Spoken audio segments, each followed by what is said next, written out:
أعوذ بالله من الشيطان الرجيم بسم الله الرحمن الرحيم يا أيها الذين آمنوا كتب عليكم الصيام كما كتب على الذين من قبلكم لعلكم تتقون صدق الله العظيم.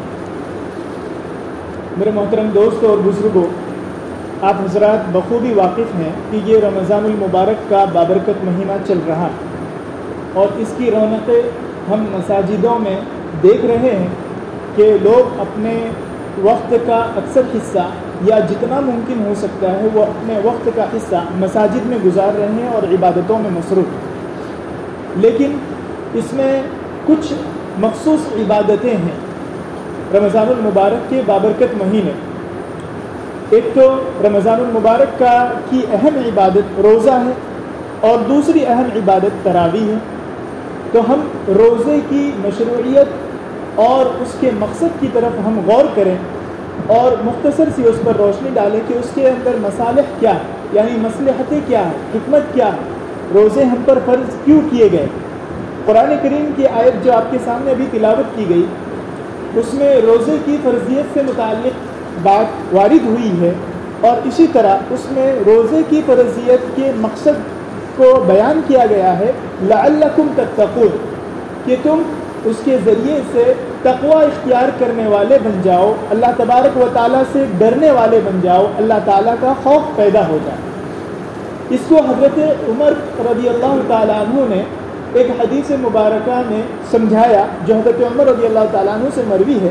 انہوں نے پوچھا کہ اگر تم لوگوں کا گزر کسی خاردار وادی سے ہوتا ہے، کسی کانٹے دار جھاڑیوں سے ہوتا ہے، کھیت میں اگر ہم جاتے ہیں اور کانٹے سے گھرا ہوا کوئی راستہ ہوتا ہے اور ہمیں اس سے تھوڑی سی جگہ ہوتی ہے، اس میں ہمیں سمٹ کر کے اندر سے نکلنا ہوتا ہے، تو ایسے موقع پر کیا طریقہ ہوتا ہے؟ ہمارا طریقہ یہ ہوتا ہے کہ ہم دامن کو آگے سے پیچھے سے پورے طور پر سمیٹ لیتے ہیں، اپنے بدن کو سکڑ لیتے ہیں اور کوشش کرتے ہیں کہ کسی طرح کانٹے سے بچ کر ہم وہاں سے گزر جائیں. اسی بات سے سمجھایا ہے کہ تقوی یہی ہے کہ ہم اپنی زندگی کو دنیا میں رہ کر ایسے گزارے، گناہوں سے بچ کر، خرافات سے بچ کر، لایانی کاموں سے بچ کر، صغیرہ کبیرہ گناہوں سے بچ کر، اللہ تعالیٰ کی نافرمانی سے بچ کر ایسے بچ کر گزارے کہ ہمارے بدن میں، ہمارے جسم کے کسی بھی حصے میں گناہ کا کوئی ذرہ باقی نہ رہے اور گناہ کا کوئی حصہ ہمارے جسم سے لگا ہوا نہ رہے اور ہماری زندگی ایسی گزر جائے اور ہم اللہ تعالیٰ سے اس حالت میں ملے کہ ہم گناہ سے بالکل پاک صاف. تو گویا اس کی ایک پریکٹس کرائی جا رہی ہے، اس کی ایک مشق کرائی جا رہی ہے. ایک عام سی مثال سے یوں سمجھے کہ رمضان المبارک کے مہینے میں ایک عام سا انسان جو ان پڑھ ہے، کچھ جانتا نہیں، دین کے بارے میں بھی اس کو نالج نہیں ہے، واقفیت نہیں، دنیا کے بارے میں بھی نالج نہیں ہے، واقفیت نہیں، لیکن اگر اس سے کہے کہ جا فلاں روم میں جا کر کے شدت ہے گرمی کی، تم جا کر کے فلاں روم میں پانی پی لو، کچھ گھونٹ پانی پی لو، وہاں کون دیکھتا؟ لیکن ایسے ماحول میں، رمضان المبارک کے ماحول میں خاص طور سے ہر آدمی کے دماغ میں یہ بات ہوتی ہے کہ ہم اگر پانی پی لیں گے تو ہمارا روزہ ٹوٹ جائے گا، اور یہ اللہ تعالیٰ کو معلوم ہے اور ہم روزہ اللہ تعالیٰ کے لیے رکھ رہے ہیں. دنیا کے کسی انسان کو پتہ نہیں چلتا کہ ہم کھا رہے پی رہے. اگر ہم ان کے سامنے کھاتے پیتے تو پتہ چلتا ہے، اگر ہم بند کمروں میں کھائے تو کس کو پتہ چلے گا؟ وہ صرف اللہ تعالیٰ جانتا ہے. تو یہ جو استحضار کی کیفیت رمضان المبارک میں آ رہی ہے، یہ ایک مہینہ اس کی مشق کرائی جا رہی ہے کہ یہی کیفیت پورے سال ہماری زندگی میں آ جائے، اور اسی طرح ایک سال گزرنے کے بعد پھر دوسرا سال آئے، یہی کیفیت دوسرے سال مشق کے بعد دوسرے سال آ جائے. اس طرح ہوتے ہوتے ہماری پوری زندگی اس استحضار کی کیفیت کے ساتھ گزرے.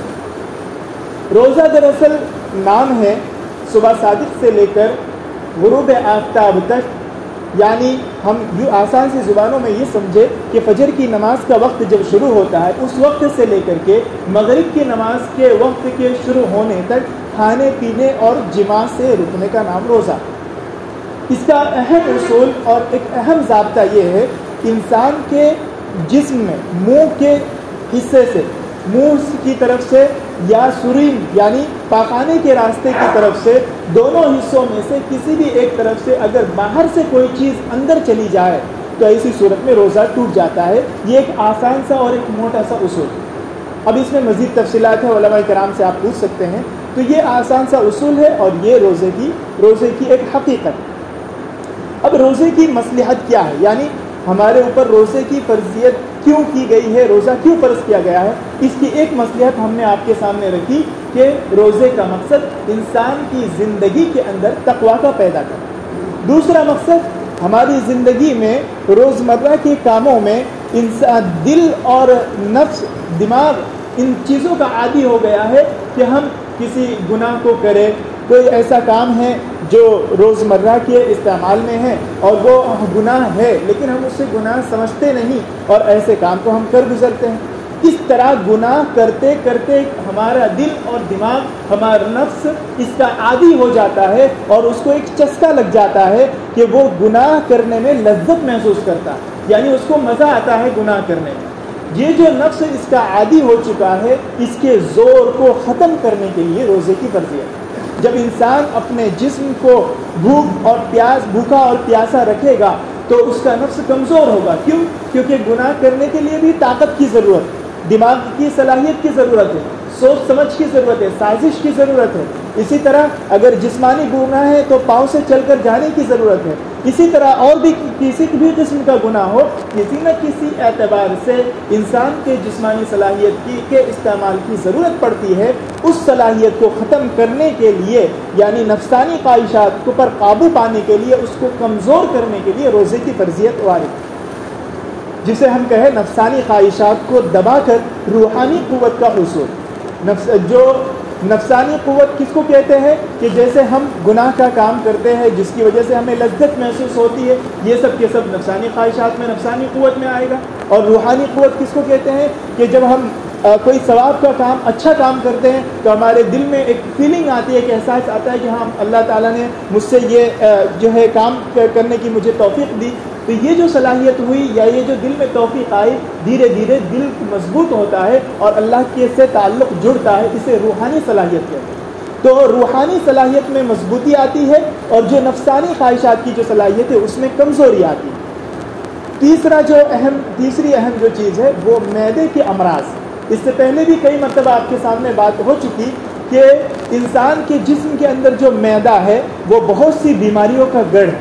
یہ حدیث پاک میں بھی آتا ہے کہ جو معدہ ہے وہ بہت سی بیماریوں کا گڑھ ہے، اور ہم ڈاکٹروں کے پاس بھی جائیں گے تو بہت سی بیماریاں پیٹ کی نظام کی خرابی کی وجہ سے ہوتی۔ لہذا ایک وقت ایسا چاہیے جس میں انسان کا پیٹ خالی ہو تاکہ اس معدے کے اندر جو چیز پیدا ہوئی ہے، جو بیماریاں پیدا ہوئی ہے، وہ جڑ سے ختم ہو جائے۔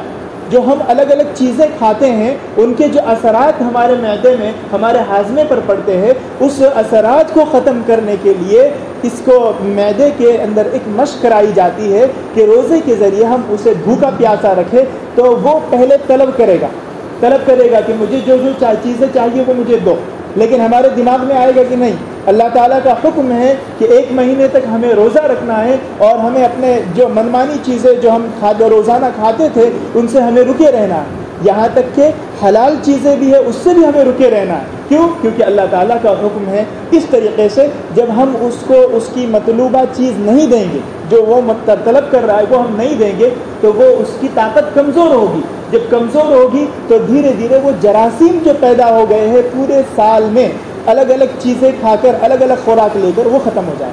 اس سے ہم بہت سی بیماریوں سے محفوظ رہ سکیں گے۔ اس سے پہلے بھی آپ کے سامنے بات آ چکی تھی کہ روزے کے بارے میں بہت سے لوگوں نے تحقیق کی اور کہا کہ کینسر کے جو پیٹ کے کینسر کے امراض سے شفا کا ذریعہ ہے روزہ۔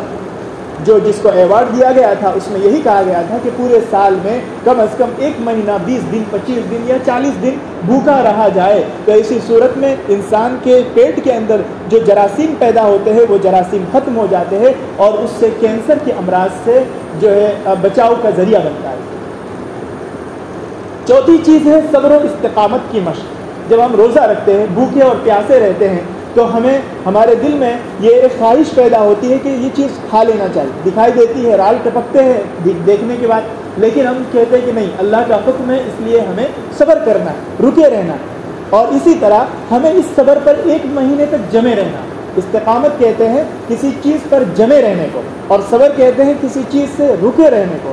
تو صبر ہم کرتے ہیں کہ ہم اپنے جو حلال چیزیں ہیں، جو اچھی اچھی خوراکیں، اچھے اچھے پکوان ہیں، اس کو کھانے سے ہم رکے رہتے ہیں، اور ہم اس رکنے پر 1 مہینے تک مسلسل جمے رہتے ہیں اور 1 مہینے تک اس پر عمل کرتے ہیں. تو اس طرح صبر و استقامت کا جذبہ ہمارے اندر پیدا ہوتا ہے، اور پھر اللہ تعالیٰ کی حرام کردہ چیزوں سے ہم پورے سال میں رکنے والے بنتے ہیں، اور اس پر ہم استقامت کے ساتھ اپنی زندگی گزارنے والے بنتے ہیں. یہ ایک سبق روزے کا. اسی طریقے سے غربا اور مساکین کی تکلیف کا احساس. جب ہم نے عیش و عیاشی میں زندگی گزاری ہے اور روزانہ ہمیں اچھے اچھے پکوان کھانے کو ملے ہیں، تو ہمیں کیا پتہ کہ جو فقیر اور غریب، جو بیچارے ایک ایک لقمے کے محتاج ہیں، ان کے بھوک اور پیاس کی شدت کا ہمیں احساس کیسے ہو؟ جب ہم خود بھوکے رہیں گے، پیاسے رہیں گے، اور دیکھیں گے کہ اس تپتی ہوئی دھوپ میں ہم جا رہے ہیں، اپنے روٹین کے مطابق اپنا کام کر رہے ہیں، اس کے اندر ہمیں پیاس محسوس ہو رہی ہے، بھوک کی شدت کی وجہ سے، پیاس کی شدت کی وجہ سے پیٹ دب رہا ہے اور حلق سوکھ رہا ہے، تب جا کے ہمیں یہ پتہ چلے گا کہ جو غربا اور مساکین جن کے پاس کھانے کے لیے ایک وقت کا کھانا نہیں ہے، وہ اپنے پورے وقت کو کیسے گزاریں. اسی تکلیف کے احساس کے لیے روزے کی فرضیت ہے کہ جب ہمیں اس تکلیف کا احساس ہوگا اور درد پیدا ہوگا کہ واقعی اس کے اندر بہت مشقت ہے، تو ہمیں اللہ تبارک و تعالیٰ کی راہ میں خرچ کرنے کا جذبہ پیدا ہوگا کہ ہم طرح طرح کے پکوان روزانہ تو کھاتے ہیں، لیکن ان غریبوں کا کیا جو بیچارے ایک وقت کے لقمے کے محتاج ہے. لہذا ہمارے دل میں یہ داعیہ پیدا ہوگا کہ ہم ان کے پاس میں خرچ کرنے والے ہیں. اللہ تبارک و تعالیٰ کی قدر، اللہ تبارک و تعالیٰ کے نعمت کی قدر و منزلت. اس ماہ مبارک میں جب ہم روزہ رکھیں گے، اللہ تبارک و تعالیٰ کی نعمت، جو عطا کردہ نعمتیں ہیں، ان کو ہم ابھی نہیں کھائیں گے اور رکے رہیں گے، اللہ کے مقرر کردہ وقت میں کھائیں گے. تو اس سے ہمیں یہ احساس پیدا ہوگا کہ واقعی اللہ تبارک و تعالیٰ کی ہم پر کتنا بڑا انعام ہے اور کتنی نعمتیں ہم پر، کہ ہمیں پورے سال ہم پر روزہ فرض نہیں کیا، بلکہ 1 ماہ ہم پر فرض کیا تاکہ اس کے ذریعے سے ہماری تربیت ہو جائے. اگر پورے سال فرض ہو جاتا تو ایسی صورت میں ہم میں سے کوئی اس سے بری نہیں رہتا، سب کو رکھنا ہی پڑتا. لیکن اللہ تعالیٰ نے انسانوں کی نفسیات کو سامنے رکھ کر جتنے کی طاقت ہے اتنے کا مکلف بنایا. تو اللہ تعالیٰ کی نعمت کی قدر. اسی طریقے سے ایک اور اہم مصلحت ہے تسلیم و رضا. تسلیم کے معنی آتا ہے اپنے آپ کو کسی کے سپرد کرنا، اور اسی کے ساتھ ساتھ رضا کا لفظ استعمال ہوتا ہے. اسلام کی تعریف میں یہ لفظ استعمال ہوتا ہے کہ اسلام نام ہے اللہ کی اطاعت کے آگے اپنے سر کو جھکانے کا. اسلام نام ہے اللہ کی اطاعت میں اپنے سر کو جھکانے کا. لہذا تسلیم و رضا کا جذبہ جب انسان کے اندر پیدا ہو جائے گا کہ میں اللہ کے احکام اور نبی اکرم صلی اللہ علیہ وسلم کے طریقے کے مطابق اپنی زندگی کو گزارنے والا بن جاؤں، اور اللہ نے جو کہا ہے بس اس کے سامنے سر تسلیم خم، میں بس وہی کروں گا، چاہے میرے سمجھ میں آئے چاہے نہ آئے، عقل میں آتی ہو بات چاہے نہ آتی ہو. لہذا اس کا جذبہ ہمارے اندر پیدا ہوگا. کیسے کہ ہم روزہ رکھ رہے ہیں تو اللہ کا حکم ہے، ہمیں ظاہری طور پر کوئی فائدہ دکھائی نہیں دے رہا ہے. ایک ظاہری طور پر ابھی تحقیق ہوئی تو فائدہ پتہ چلا، لیکن پہلے کہاں سائنسی اتنی تحقیق آگے بڑھی تھی. حالانکہ نبی اکرم صلی اللہ علیہ وسلم کی طرف سے وارد احادیث میں موجود ہے، لیکن ہمیں دکھائی تو نہیں دیا. لہذا اس تسلیم و رضا کا جذبہ ہمارے اندر پیدا ہے. یہ کچھ مصلحتیں تھیں جو موٹی تھی جس کو علماء نے بیان کیا ہے. لیکن اب ایسے ماحول میں، رمضان المبارک کے ماحول میں، روزے کی اہمیت کو سمجھ کر ہمیں اسے صحیح طریقے سے پورا کرنا. صحیح طریقے سے پورا کرنے کا مطلب کہ اس کے اصول و ضوابط کی پاسداری کرتے ہوئے، اس میں غیبت، اللہ کی حرام کردہ چیزوں، اللہ کی منع کردہ چیزوں سے بچتے ہوئے اپنے اوقات کو زیادہ تر عبادت میں گزارنا، اور اس کے لیے ایک نظام الاوقات مقرر کریں، اور ہم اپنے اوقات کو زیادہ سے زیادہ تراویح میں، تلاوت قرآن میں، نفل نمازوں میں، اور پوری جب سے ہم بالغ ہوئے اس وقت سے لے کر اب تک جو ہماری نمازیں قضا ہوئی ہے، اندازے کے طور پر حساب لگا کر ہر نماز سے 10 منٹ 15 منٹ پہلے آ کر کے ان قضا نمازوں کو ہمیں ادا کرنا. اس کی معافی نہیں ہے، اس کو ہمیں کسی نہ کسی صورت میں ادا کرنا ہے. لہذا یہ ایک اچھا موقع ہے، اس میں ہمیں نفل نمازوں کا اہتمام کرنا اور قضا نمازوں کا ادائیگی کرنی. اور ملک کے موجودہ صورتحال میں آپ حالات دیکھ ہی رہے ہیں، آپ کے سامنے ہیں. ایسے میں خاص طور پر دعاؤں کی ضرورت ہے، تو خاص طور پر پوری امت کے لیے دعا کا اہتمام کرنا اور اللہ کے راستے میں خرچ کرنا، اپنے مالوں کی زکوٰۃ کا حساب کر کے للہ صدقات وغیرہ کر کے اور اس کے بعد خرچ کرنا. اور علامہ حضرت مولانا اشرف علی تھانوی رحمۃ اللہ علیہ نے لکھا ہے کہ اس میں 4 اصول بیان کیے جاتے ہیں: قلت کلام، قلت طعام اور قلت منام اور قلت اختلاط مع الانام. قلت کلام یعنی کم بات کرنا، جتنا کم ہو سکے اتنا بات کرنا، ضرورت کی بات کرنا. قلت طعام یعنی ناک تک ٹھکا کر نہ کھا لینا، بلکہ کم کھانا تاکہ اس کے ذریعے سے معدہ خالی رہے اور عبادت کے میں چستی اور چالاکی سے لگ سکے. اور قلت منام کم سونا. اور اسی طرح قلت اختلاط مع الانام یعنی لوگوں کے ساتھ میل جول کم رکھنا.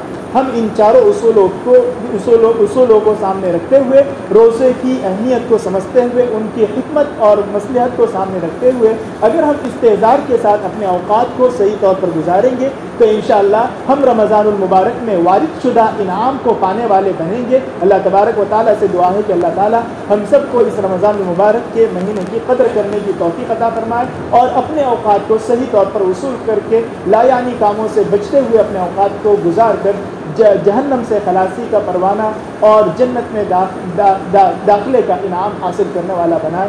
آمین. وآخر دعوانا الحمدللہ رب العالمین.